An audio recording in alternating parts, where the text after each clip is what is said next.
Hello, I'm Gail Crosman Moore, and I'm here with Beaducation.com to share with you an easy and interesting and user-friendly technique on how to make simple felted beads.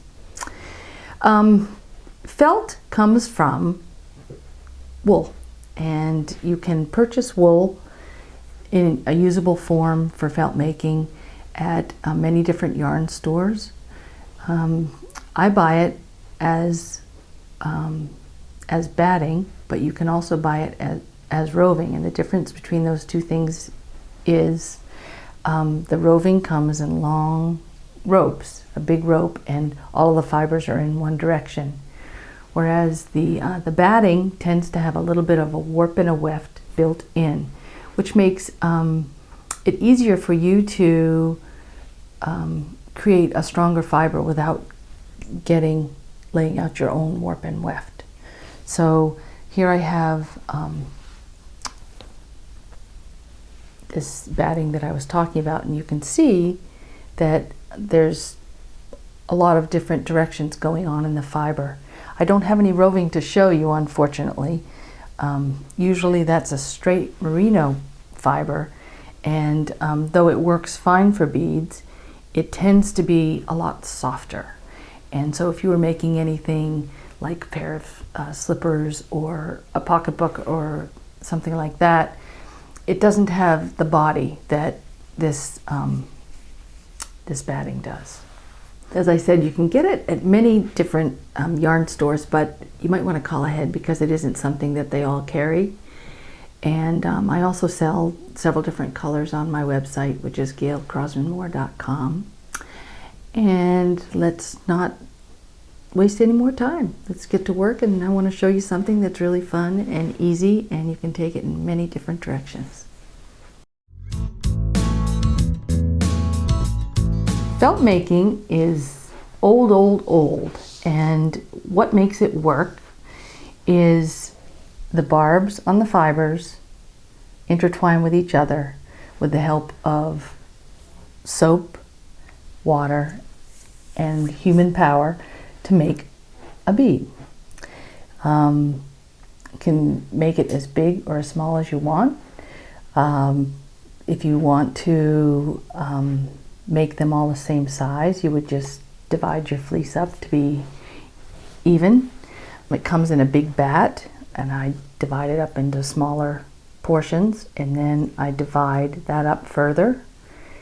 When you're dividing the fleece, you want to guide it the whole way down the strip.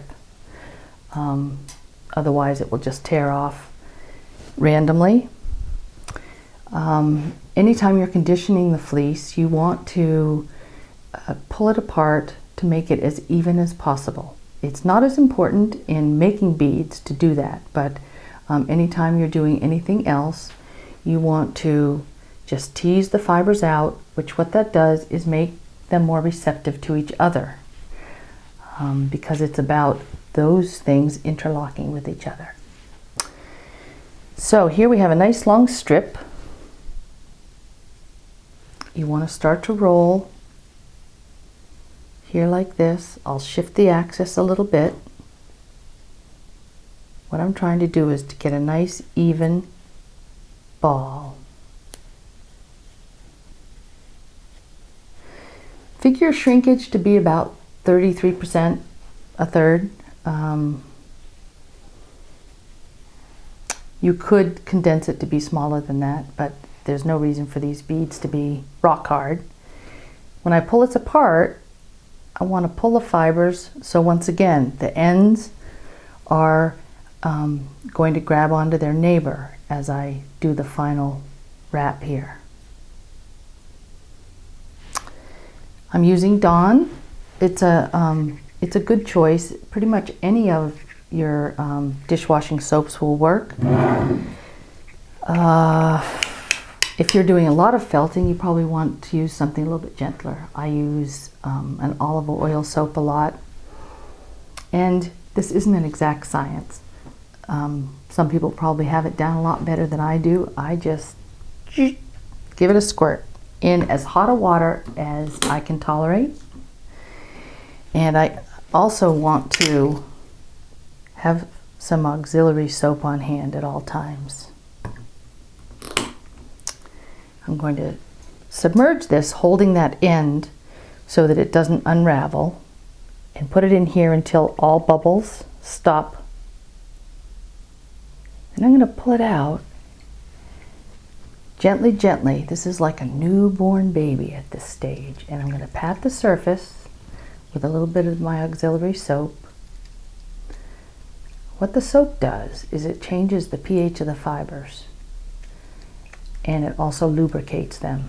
I can feel it change just with that little bit of soap on here. It alters the surface immediately.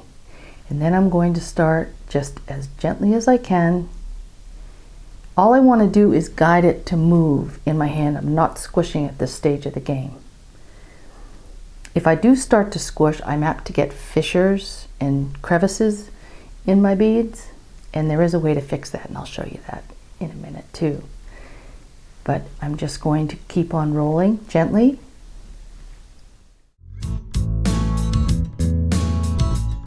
I would oftentimes stand up, and the reason for that, there's two reasons for that. One reason is I don't like the drips down my arm, but it's easier for shooting purposes that I stay seated.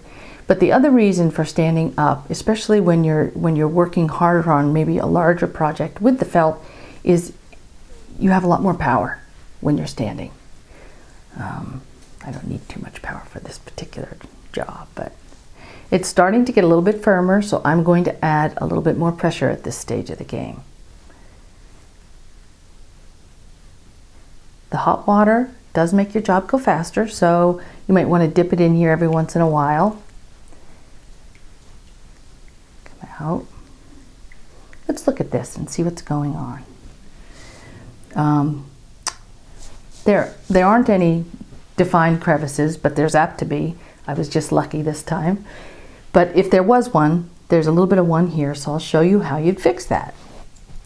Anytime you're dealing with your dry fleece, you want to make sure your hands are dry.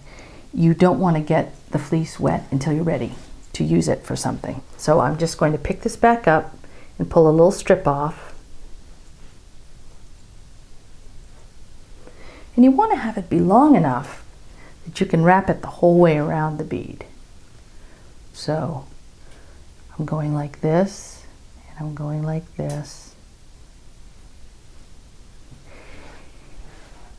Now, you want to start this off again, just like the newborn baby, because what's happened is the fibers on the original bead are starting to fuse together and form a skin. So we need to coax this fiber with all the loose ends down into that has started to firm up. So I'm going to do the exact same thing and submerge in the water, pull it out, add my soap again. You know, you might want to do this with a different color. That's entirely up to you.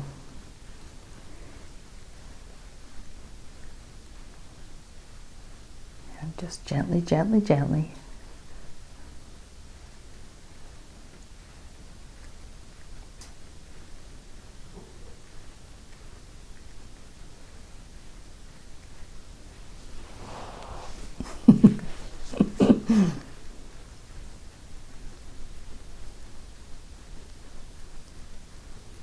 It's funny, I have some students sometimes say, I just can't make it round. And I think that that's because they're just, you know, they're going maybe in this direction, or they're pushing too hard and it becomes almost bicone. So you just want to try and send it around in your little cups, and that'll keep it pretty round. And round can often be overrated, so you be the decider. But it is easier to firm it up in the round form, and then you can shape it into whatever shape you'd like after it is. It's called fulling. When it starts to come together, it's called felting, and then when you work hard in it, it's called fulling. So after it's pretty well fulled, you would then alter the shape. So this bead is really starting to firm up nicely. I'm going to add, for all of our benefits, just a little bit more pressure, you can see what will start to happen. Some foam is developing. It just through the pressure and the friction. And you can also see the shape of it changing. At this point, you could make it into a flatter, sort of Saturn-y kind of thing. You know, and this could be the shape of your bead, or you could bring it back to round. A shape I like is sort of a football. So instead of going around and around, I'm just going in one direction. And it could stop here like a barrel, or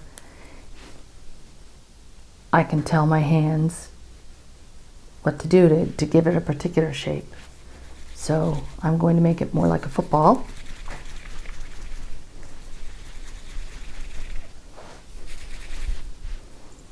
Cute little end.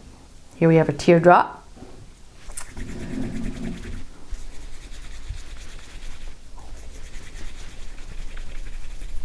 If your arms get tired at any point, you can always change your pressure point. So that guy's pretty much what we're looking for. The next step, what you do with your beads, I'll occasionally sit down and just make a bunch of them, so that then when it comes time to construct jewelry, I have different sizes and shapes to play with. Like for instance here, you know, I had several different sizes of the same color bead, so that when it came together I had choices. What I usually do when I have a big batch of beads finally made is I'll go to the sink and get lukewarm water and get all the available soap out that I can. And then I, in another bowl, have some cool water. And we're pretending that this is all washed out at this point. And we'll add some vinegar. Once again, my highly scientific practices tell me that I usually put about, I'm going to say, 1/8 of a cup to a gallon. In the case of this, we're just going to go blip, gurgle, gurgle. And you really find if you've left any soap in your beads, it cuts the soap right out. What the vinegar does is it brings the pieces back to a neutral pH. The soap has altered the pH, and you want to bring it back to the most advantageous pH for the felt to live on. The soap also, if it's left in your bead, will gather dirt. Then what I'll do is I will have a towel ready.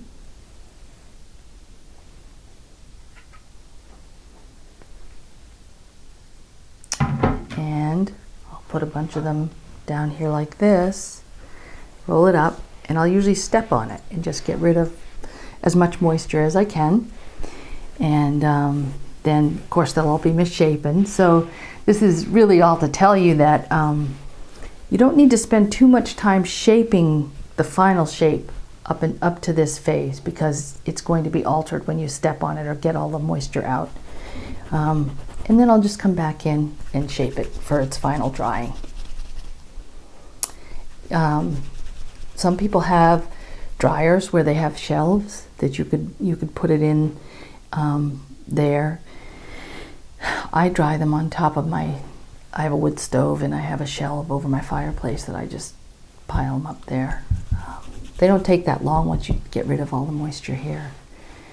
And that's about it for this.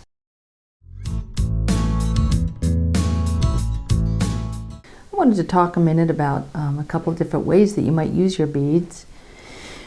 Here I have a length of 18 gauge sterling wire and a length of 20.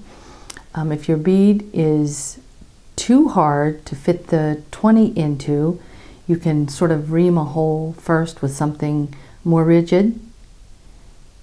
And I'm just going to sort of work my way through the bead. Save my fingers, use the tools. Just maybe even go a little bit like this. Wiggle it around a little bit. Pull it through. The 20 gauge is a challenge. It can be done, but there you go. You know, you see I've wrinkled my wire, but we know how to fix that too.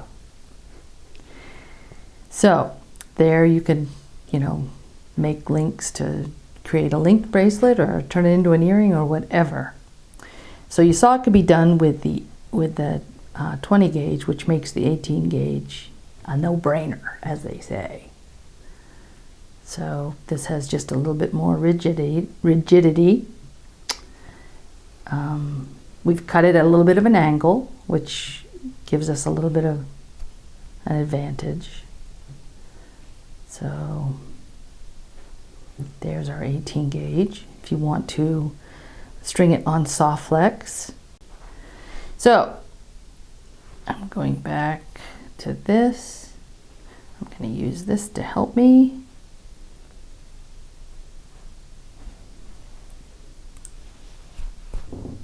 And then you're ready to do whatever else you're going to do. So there are some ways that you can make them usable.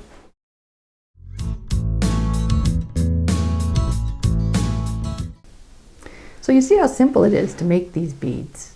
The sky's the limit. Any size, any color. You saw several ways to use these, and have fun.